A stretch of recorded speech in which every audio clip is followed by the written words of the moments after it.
નમસ્કાર દર્શક મિત્રો, ફરીવાર સ્વાગત છે આપની આ ચેનલમાં। આજની વિડીયોમાં આપણે જાણીશું ભગવાન શ્રી કૃષ્ણએ આપેલા પૈસા કમાવાના 4 રસ્તા વિશે। મિત્રો, પૈસા કમાવાના રસ્તા વિશે વાત કરીએ તો પૈસા કમાવાના મુખ્ય 2 રસ્તા છે। એક ધર્મથી પૈસા કમાવા અને બીજા અધર્મથી પૈસા કમાવા। પણ આજના સમયમાં લોકો પૈસા કમાવા માટે અધર્મનો સહારો લેતા થયા છે। પણ જો તમે ભગવાન શ્રી કૃષ્ણની વાત માનો તો તમે ધર્મથી પણ અઢળક પૈસા કમાઈ શકો છો। આ વાત ભગવાન શ્રી કૃષ્ણએ ભગવદ્ ગીતામાં આજથી 5000 વર્ષ પહેલાં જ કરી છે, પણ આપણે આ વાતને ક્યારેય વાંચી નથી અને આપણે જીવનમાં ઉતારી પણ નથી। ખાસ એક વાત કરીએ તો જે ભગવદ્ ગીતાને આખા વિશ્વએ અપનાવી છે અને તે બધા જ ભાગવદ્ ગીતાને અનુસરીને પોતાના કાર્ય કરે, પણ આપણે જે કહેવા છીએ કે ભગવદ્ ગીતા આપણા ઘર આંગણે છે છતાં પણ તેનું મહત્ત્વ સમજી શક્યા નથી। ભગવાન શ્રી કૃષ્ણ કહે છે કે તમને સૂર્ય ત્યારે જ દેખાશે જ્યારે તમે આંખો ખોલશો। જો બંધ આંખ કરીને સૂર્ય શોધશો તો તમને અંધારા સિવાય કંઈ નહીં દેખાય। તેવી જ રીતે જો તમે ભગવદ્ ગીતાને ખાલી ઉપરથી જ પગે લાગશો પણ જો તેની અંદરનું જ્ઞાન નહીં વાંચો તો તમને ભગવદ્ ગીતામાં રહેલું જ્ઞાન ખાલી પગે લાગવાથી નહીં મળી જાય।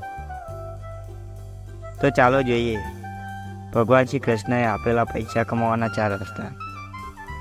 મિત્રો, સ્ટોરીમાં ખોવાઈ જાઓ એના પહેલાં જો તમે મારી ચેનલને સબસ્ક્રાઈબ ના કરી હોય તો સૌથી પહેલાં મારી ચેનલને સબસ્ક્રાઈબ કરી દો અને બાજુમાં આપેલ બેલ આઇકન પણ દબાવી દો, જેથી કરીને આવા જ ઇન્ફોર્મેટિવ વિડીયો તમને મળતા રહે। તો ચાલો મિત્રો શરૂ કરીએ આજની વિડીયો। ભગવાન શ્રી કૃષ્ણ કહે છે કે પૈસા લક્ષ્મી મેળવવાના 4 રસ્તા છે। જો તમને આ રસ્તાની યોગ્ય રીતે પહેચાન કરી લો તો તમારા માટે પૈસા કમાવા ખૂબ જ આસાન થઈ જશે।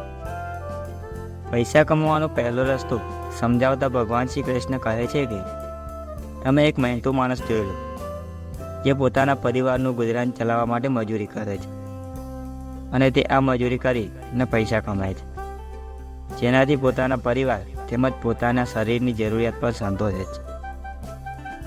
તેમજ તે અન્ય સામાજિક કાર્યો, લગ્ન, દાન, ધર્મ, પુણ્ય એ પણ પોતાના મહેનત મજૂરીથી કમાયેલા પૈસાથી જ કરે છે। આ માણસમાંથી આપણે જોઈએ તો તે આખો દિવસ મહેનત મજૂરી કરીને પૈસા કમાય છે, તેનાથી તેનો માંડ ગુજારો થઈ શકે છે। આશરે ગણતરી કરીએ તો આ મહેનતુ માણસ આખો દિવસ કામ કરે ત્યારે પૂરા દિવસના 300 થી 500 રૂપિયા કમાઈ લેતો હોય છે।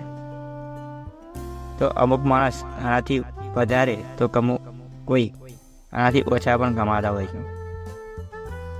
તેમની એક મહિનાની આવક જોઈએ તો 10,000 થી 15,000 રૂપિયા હોય છે।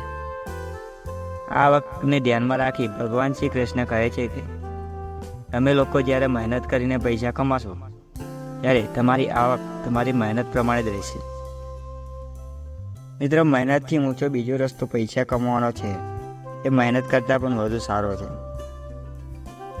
પૈસા કમાવાનો બીજો રસ્તો સમજાવતા ભગવાન શ્રી કૃષ્ણ કહે છે કે તમે અત્યારના સમયમાં કોઈ નોકરી કરતો હોય તેવો માણસ જોઈ લો। એ માણસ પહેલાં પોતાના જીવનની શરૂઆતમાં કોઈની પાસેથી કંઈ શીખ્યા હોય અને તે શીખવા મળેલા જ્ઞાનને ઉપયોગમાં લઈ પોતે પણ તે મળેલા જ્ઞાન મુજબ કામ કરતો હોય। ઉદાહરણ તરીકે જોઈએ નોકરી કરતા કોઈ ઓફિસર એક બેંકના ઓફિસરને જોઈએ તો આપણને ખ્યાલ આવે એને પોતાના જીવન દરમિયાન 25 વર્ષ સુધી જ્ઞાન મેળવ્યું અને પછી મેળવેલા જ્ઞાનથી બેંકમાં નોકરી મેળવી અને તે નોકરીના કારણે આજે પોતાનું વેતન મેળવે છે। આ વેતન ઉપર તેણે 50,000 રૂપિયા માસિક વળતર મળતું હોય છે, તેનાથી પણ વધુ મળતું હોય છે। આ જોઈને આપણે સમજી શકીએ કે પૈસા કમાવા માટે મહેનતથી વધુ આપણને જ્ઞાનમાં ફાયદો રહે છે। જો આપણે જ્ઞાન વગરની મહેનત કરી તો આપણે સાવ ઓછા પૈસા કમાઈ શકીએ છીએ, પણ જો એની સાથે આપણી પાસે જ્ઞાન હોય તો આપણે ઘણા વધુ પૈસા કમાઈ શકીએ। એટલે જ હંમેશા કોઈ પણ જ્ઞાન લેવા મેળવવાનો આગ્રહ રાખો. ધ્યાન અને મહેનત મિલાવીને તમે વધુ પૈસા કમાઈ શકો છો.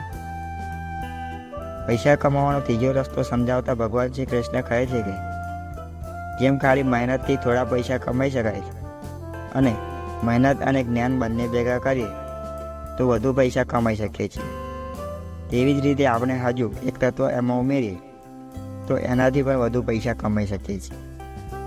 એ તત્વ છે કળા. તમારી પાસે કોઈ કળા હોય તો તમે આનાથી પણ વધુ પૈસા મેળવી શકો છો.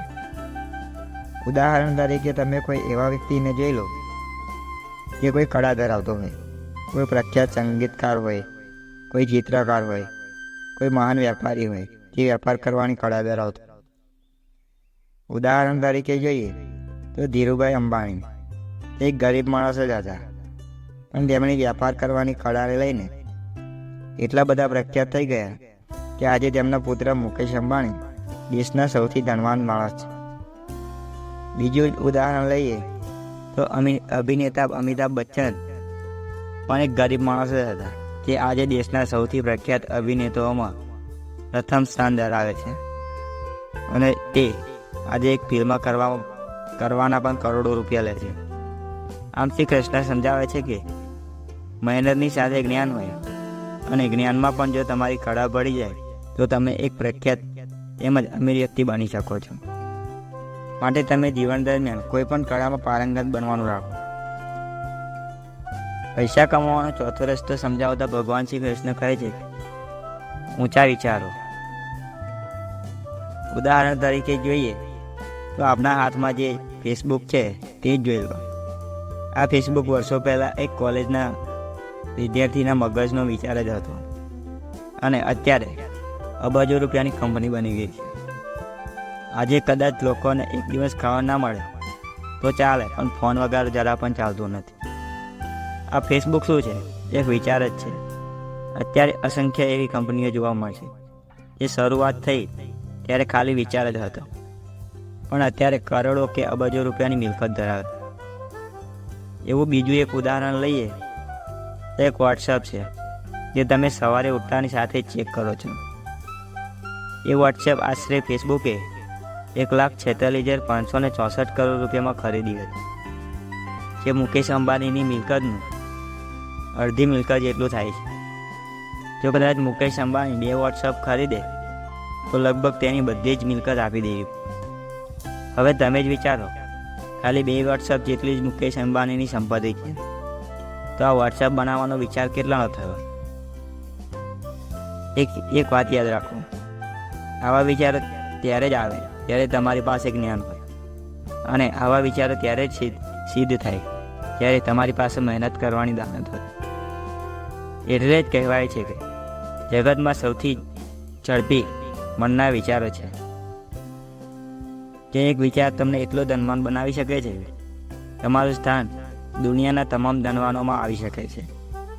ભગવાન કહે છે કે એ મનુષ્ય, જો તું ધર્મ તેમજ નીતિથી પૈસા કમાઈશ તો આગળ વધતો રહીશ, પણ જો અધર્મનો સાથ આપીશ તો પૈસા તો કમાઈશ, ગમે ત્યારે વિનાશ નિશ્ચિત છે.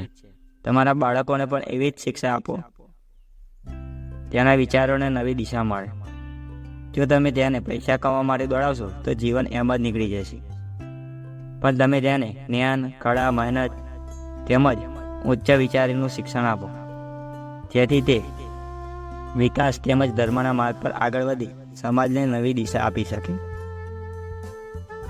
તો મિત્રો, તમને અમારો વિડીયો પસંદ આવ્યો હોય તો વિડીયોને લાઈક કરો, કોમેન્ટ કરો, તમારા મિત્રો પરિવાર સાથે શેર કરો.